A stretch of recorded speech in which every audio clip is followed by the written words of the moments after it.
Hi, today I'd like to talk about an articulated sculpin pattern. Now, for those of you who have seen my simple sculpin pattern, you've seen my other videos on articulated flies, you knew this was coming. Okay, I love articulation. I remember there was a fly tying competition, had 7 categories. I swept 5 of the 7 for first place because I went the articulated path. I'm not saying I'm great at articulation, I just like it a lot. There are other flat tires that are better at it than I am, but I really like it. Okay, I just need more years to get better at it. Still, I mean, I make my own shanks and everything, but this one is simple, just 2 hooks. Okay, uh, these are size 14 hooks, very small, and the only downside to this pattern is the zonker. I found it necessary to go with the mini zonker because it's very buoyant and it helps keep the hook point up.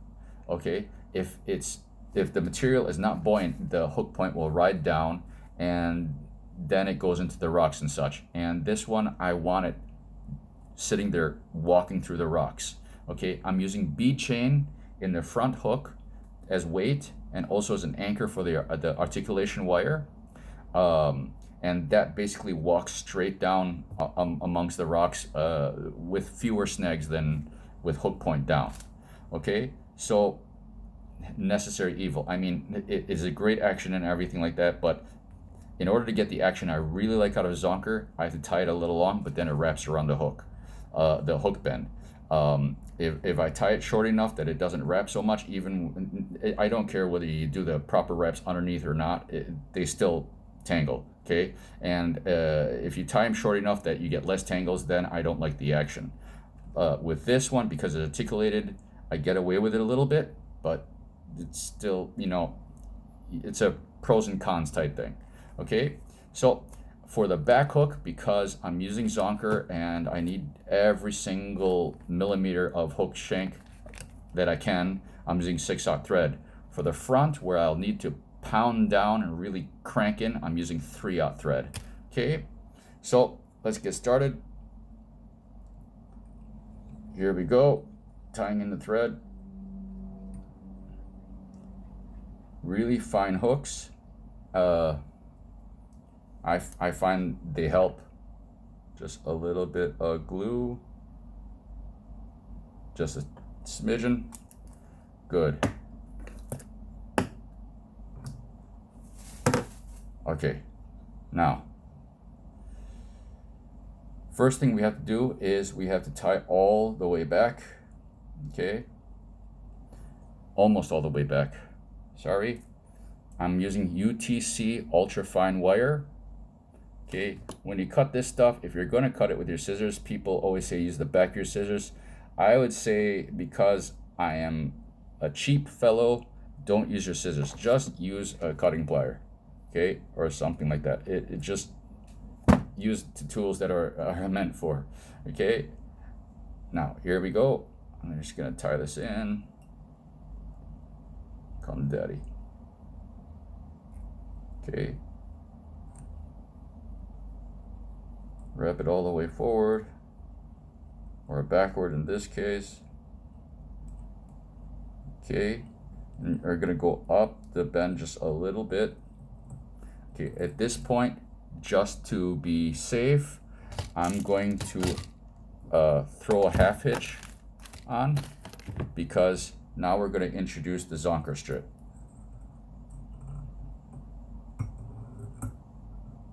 Okay.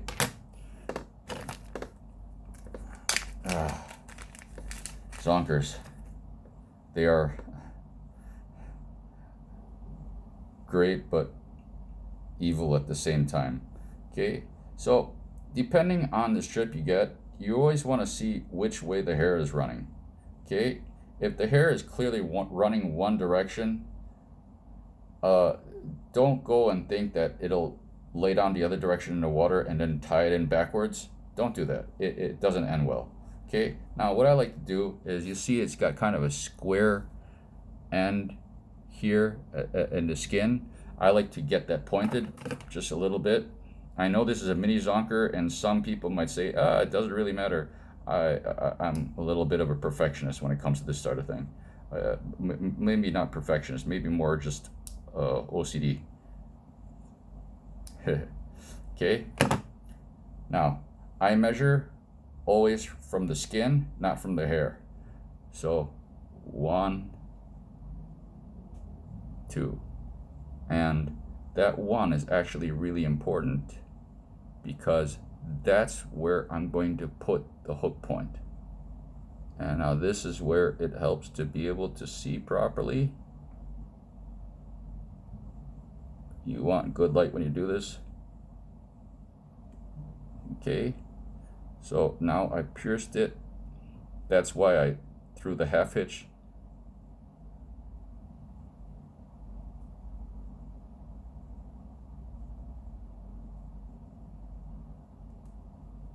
Okay, and I'm careful with this stuff. Okay, get that hair out of the way, reintroduce it into the vise.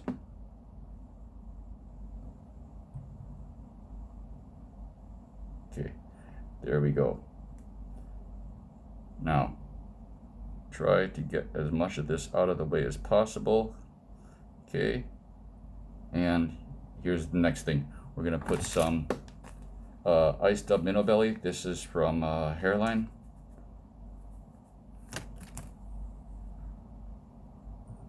Okay, I introduced it to the thread much farther away from the actual fly because of all the fuzz and stuff there at the zonker strip.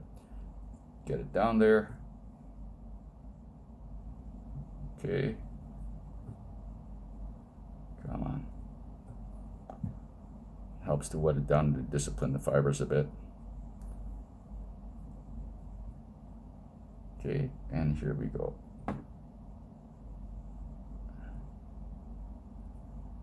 Don't need a lot. It's not, you don't need a thick bunch of this or anything like this.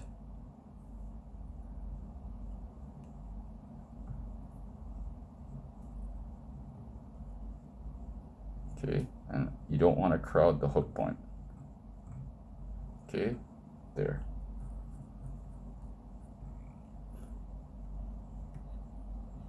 Okay, now we're gonna flip this over, and this is where the bobbin comes in really handy. Now, one other thing to help with this, okay, a lot of times I really like to take 1 or 2 wraps here,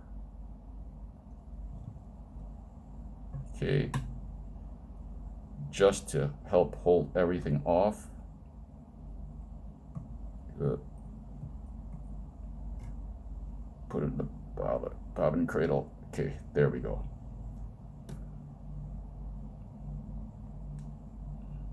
Now for this portion, this is where it gets a bit dicey. Separate out the hairs.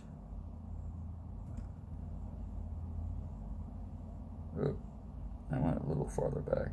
There. Come on.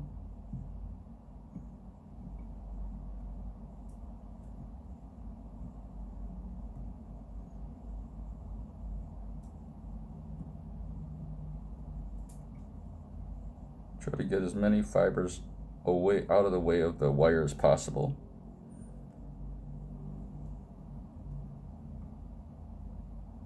This might seem tedious, but it's worth it. It's very, very worth it because everything works better that way. I can't remember the name of this technique. This is not my technique. I saw somebody do this on YouTube, and I can't remember the name of it, but this is fantastic. And it's used in a lot of other flies. Okay.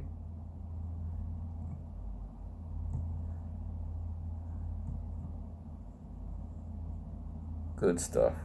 Good stuff. There. Almost there. Almost there.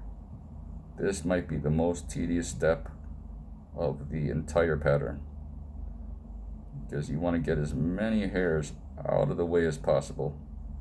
Here we go. Okay, now that's done. That part at least. Okay. Take this out, get this out of the way. Where's the, okay. First things first, I'm going to capture that zonker strip with the thread. And I'm going to capture the wire as well. Okay. Next thing I'm going to do, okay, is get rid of this zonker strip. The fur is everywhere. It's great stuff, but it can get really tedious very, very, very quickly. Okay.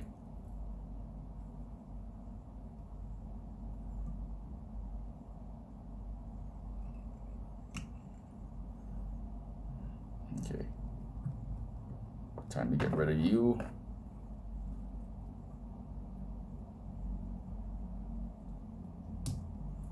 Okay.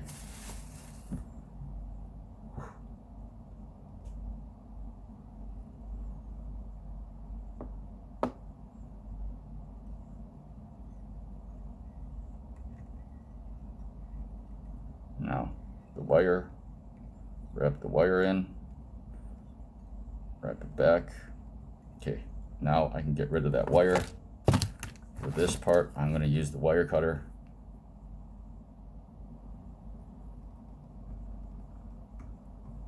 Okay, and clean that up just a bit. Check to see it didn't crowd the point. Good, it's all clear. Okay, time to whip finish. I always lose my whip finisher in this mess of a desk. Okay, there, that's the back half. That's the most difficult part for. Okay.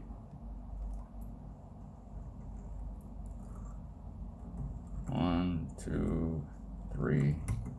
Okay. Now, super glue on this.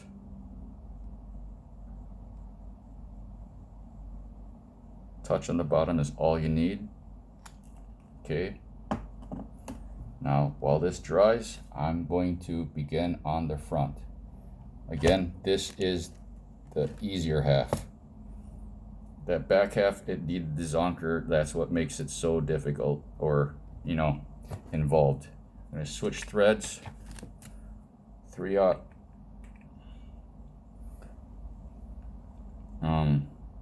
Yeah, you really want to have a thread that you can crank down on when you're doing articulated flies, especially the front half, because you need to be able to really control the wire that you're using for articulation. If you're using two-hook method, if you're using the shank method, well, it depends on what material you're using for that shank and stuff like that.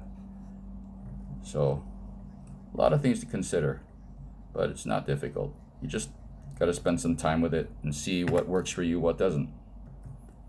Okay, now bead chain. Cutting off a small piece.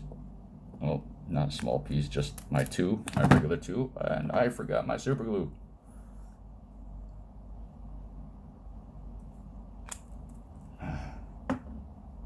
Okay,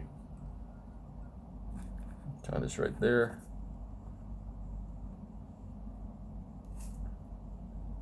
Okay, bring this back a bit. One, play nice. 2, 3, 4, 5. Other way. 1, 2, 3, 4, 5. Come on, sit. Here. Check.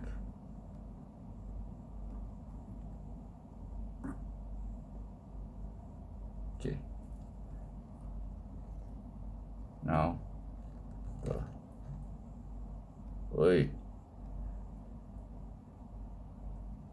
locking wraps.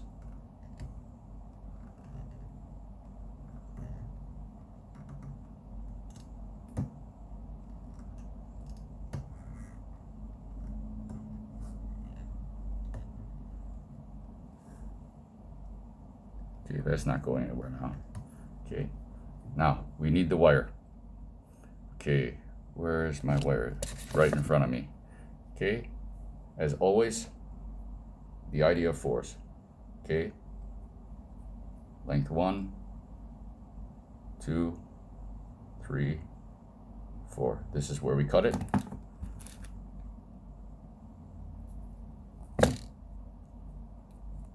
I need to grab my regular cutters.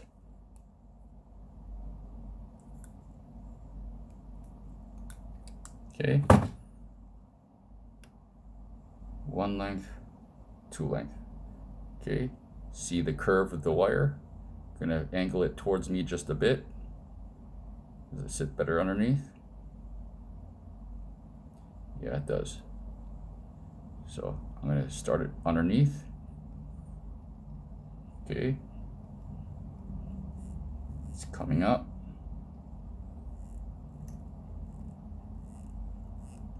I don't like how that's sitting, so I'm gonna redo it. Okay, see the curve? The problem with this one, it actually has 2 curves. Okay, there we go. Up on top. This is interesting. That'll work. This is 10-pound tiger wire, tiger leader. Okay, I'm using a red bead. I like this color for this pattern. Now these hooks are gonna run in the same direction, so I gotta run this same hook direction. So both hook points are going the same direction. Okay, get this tight. Okay, now this one wants to sit funny, so I actually have to take the wire and do one rotation with it over here. That's not sitting the best either.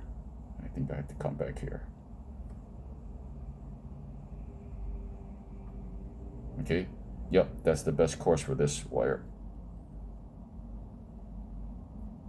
Maybe if I go over here, it's twisting a bit. There we go. Okay, so I need this. No, I need you here.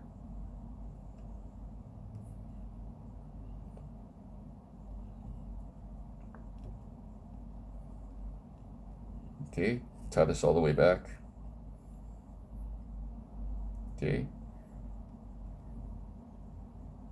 get the wires crossed over. Come on. I got this one a bit too short for control, but it'll work. Okay, this is why you really want to crank down on everything, or have the ability to. Okay.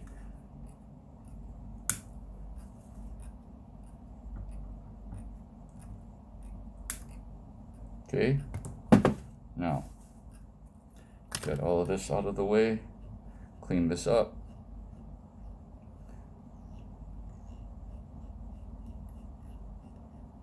Okay, add the super glue to make sure this doesn't go anywhere, both on top and on the threads. There you go. Okay, I hate seeing the wire start to come out after a fight with a big fish, so I always make sure that this thing is really solid. Now, here's the easy part. Just gonna use a grizzly soft hackle. That's it. That's all there is to this fly. You tie this in. Come in. Come to daddy. There we go. Wrap forward. Front. Just wash the spine, gets around the hook. Stroke the fibers back.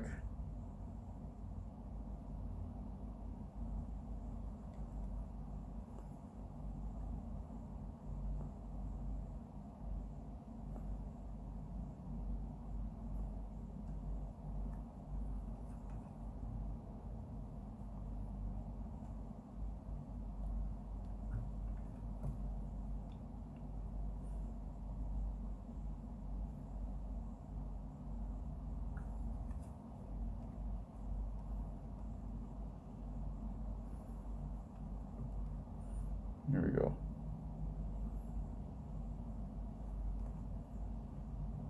And now we're getting into this lighter stuff. I'm gonna cross over and just do as many as I can fit in front. That's about it. Capture it. 1. Capture it. 2. Wet down so you can see what you're doing. Get in front of it. Okay. Now, gotta cut this off.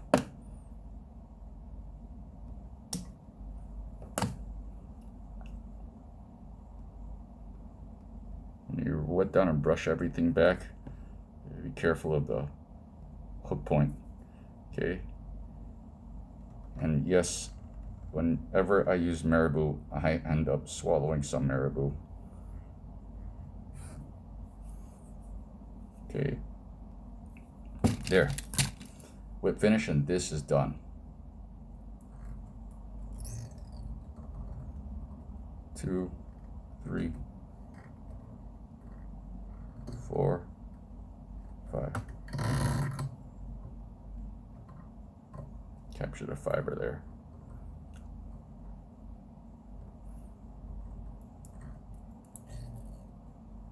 One, 2, 3.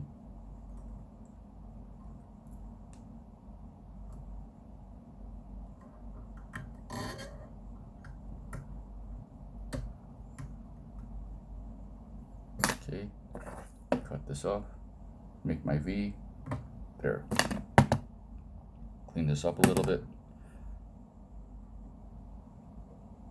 Oh, I have nasty things sticking out here. Okay, there.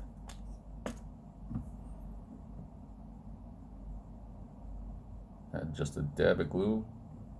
That's it. That's all there is. Okay. This is a very simple articulated sculpin fly. It's so very simple. Okay, so that bead head will run down and just walk along the rocks. Okay, you can see that back half, it really goes. So that's why I didn't need to use too long of a zonker behind.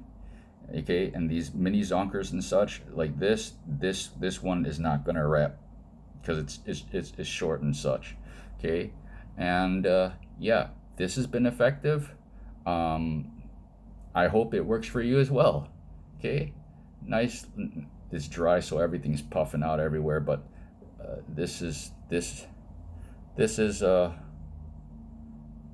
my sculpin fly, my articulated sculpin fly, the one that I use probably the most. Okay, cheers. Good luck on the water, you guys.